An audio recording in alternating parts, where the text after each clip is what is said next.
everyone, Joshua Myers here, and welcome back to my 31 Days of Halloween Review series. And today I'm going to be reviewing the cult classic sci-fi horror film Phantasm from 1979. The ultimate in terror is here. Phantasm.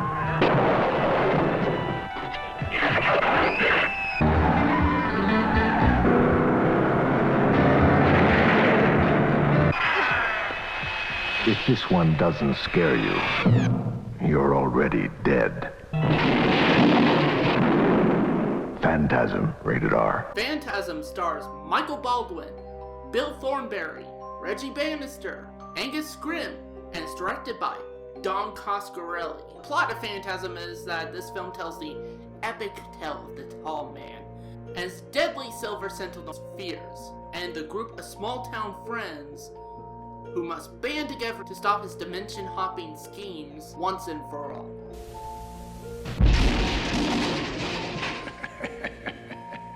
Boy! Before I get into any further, I did watch this on the Phantasm remastered 4K version of the film. I didn't watch it on the Blu-ray, I watched it on Shudder. Which, if you don't know what Shudder is like, basically the Netflix of horror films. There's tons of titles here. And, like, seriously, and honestly, they just have really great content, even original stuff that's exclusive to Shudder. So, you could actually do, like, a 7-day free trial, and then it's only, like, $5 a month. That's actually pretty inexpensive, actually. It's cheaper than Netflix, it's cheaper than Disney Plus, and if you're a fan of horror, it's a must-have to your subscription list. And if you're wondering, no, the people over at Shudder is not paying me to sponsor their streaming service. I'm just mentioning this because, you know, I've been, like, this is my second year with Shudder. I had Shudder last fall, and then after fall I kind of went to Stars. And now I'm back on Shudder. I switched from Stars to Shudder for this fall. And this streaming service has really helped me with my 31 Days of Halloween review series. I did one last year like that too. But again, I'm not being paid to say this. This is just my honest opinion on Shudder. If you're a horror fan, just subscribe to Shudder, okay? So yeah, I did watch this movie on Shudder. It was still the 4K remastered version. And honestly, this is one of the positives I have with the movie, is that the film looks actually really great on 4K. Especially with the fact I got my 4K TV here in the man cave. And it just looked great, actually.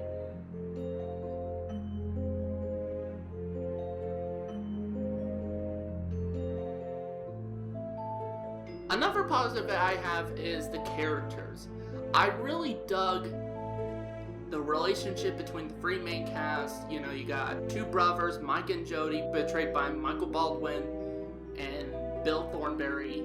And then you got the local ice cream man, Reggie, played by Reggie Bannister. And I really liked all their chemistry with each other in that. Actually, and they are likable characters. I like just about every single one of these characters. And I've been sitting here till noon. You see, my lady left me lonely. Yes, she did. Baby left me blue.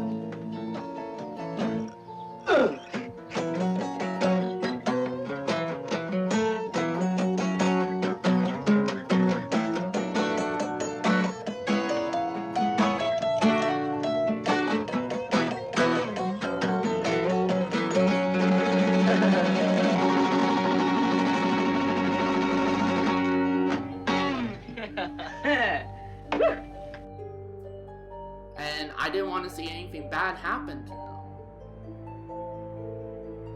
And speaking of characters, let's talk about the main antagonist of this film, the tall man, portrayed by Angus Scrimm.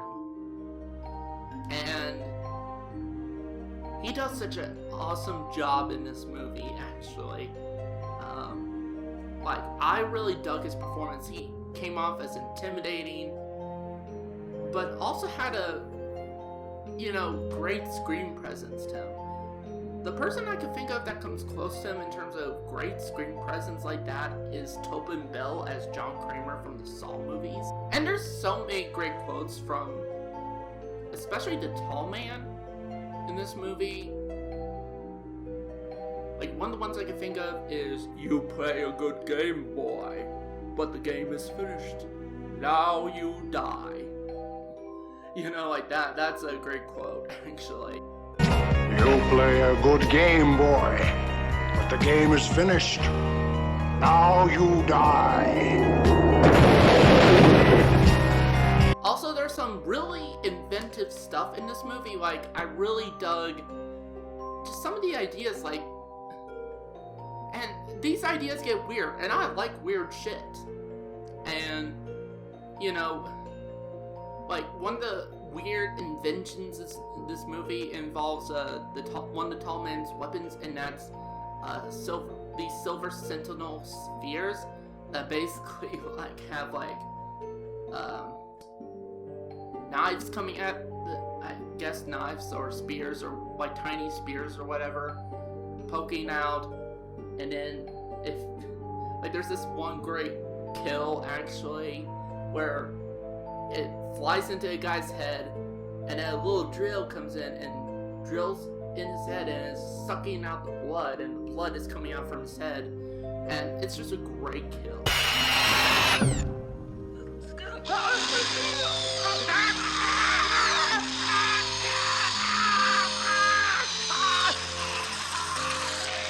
In fact, that's one thing I'm going to try to see about getting for the Man Cave here to put on display, and that is a replica of the tall man's sentinel sphere. Like, that'd be cool to have.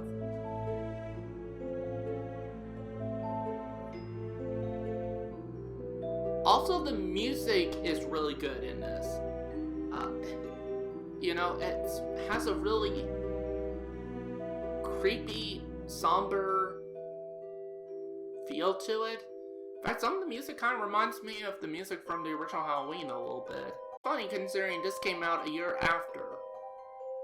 Also, I dug some of the action sequences in this movie. There's this one scene in which you got Mike and Jody basically in the car, and there's a car that seems to be driving by itself, chasing after them, and Jody gets to the roof of the car and starts shooting at the other car.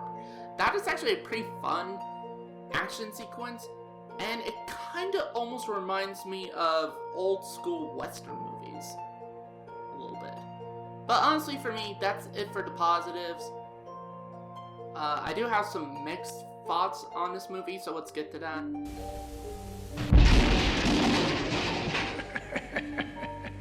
Boy! This practical effects. Now, the fact that they use practical effects is still a good thing. If it was made today, they'd probably use a lot of CGI, and that looked even worse. But for me, there's just some effects that probably at the time hold up, like probably at the time was good, but now kind of seem a bit dated and cheap. Like there's this one effect with this fly, and that just doesn't really look that good. But then at times there's other effects like when Mike chops off the tall man's fingers, and he keeps one of the fingers with him, and it's still moving, and that's actually a pretty good effect. Also, another mixed thing I have in here is there's a certain character in this movie which has been referred to as over the years as the Lady in Lavender, which is basically another form of the tall man that he kind of could turn into to seduce men and eventually kill them so that he could do with them as he wishes for whatever scheme he's got going.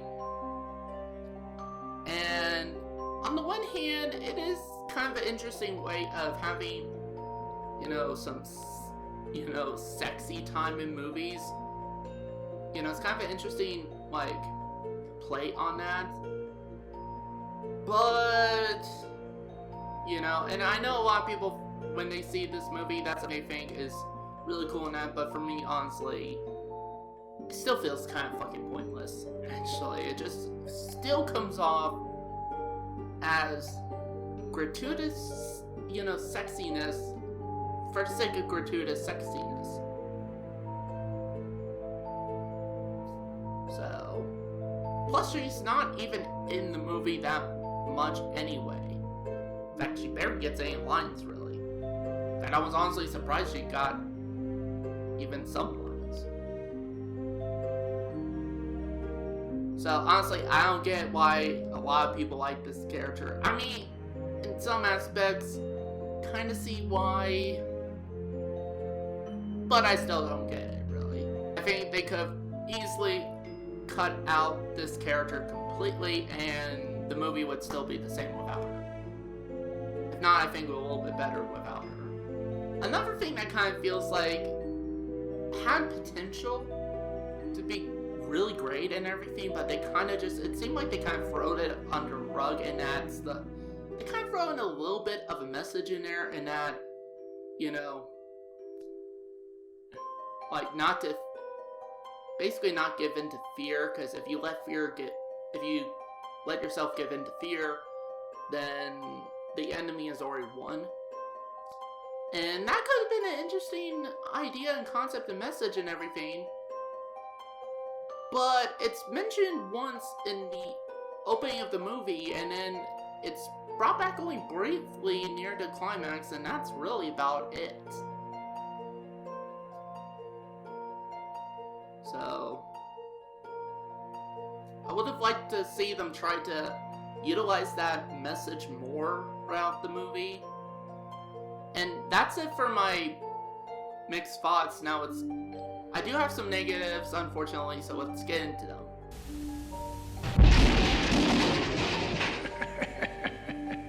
Boy! The pacing overall, I mean, there's some moments where the pacing is good, but for the most part, the pacing is just all over the fucking place in this movie. And I think a lot of that is how they edit this movie. Like, there are some scenes it's like, oh, and then just there's no proper transition to other scenes. It just cuts to a completely, totally different scene with no context whatsoever. And it's just a bit jarring, and I think really does drag the pacing of the film. But honestly, for me, that's my only negative. With that said, I'm going to give Phantasm a 3.5 out of 5 stars. Honestly, for me, it is a more than decent enough sci-fi horror film, actually. I still think it's rather unique, and that it stands out from other sci-fi horror films. Like, this came out in the same year as Ridley Scott's Alien, which I still have yet to review that. I'll probably do that at some point soon. And there's just some stuff in this movie that I have not seen in any other film.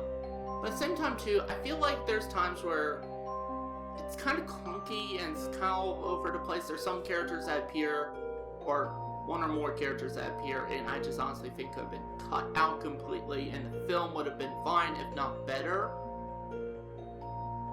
without these other characters coming in.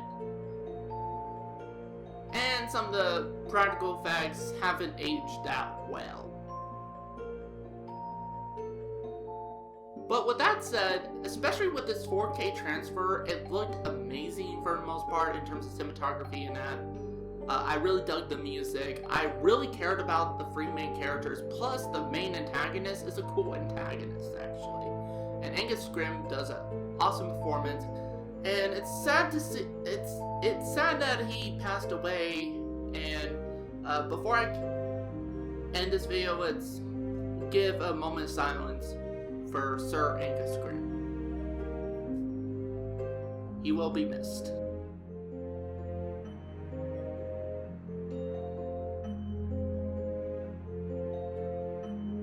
So that's it for my review. Thank you guys for watching, and see you next time.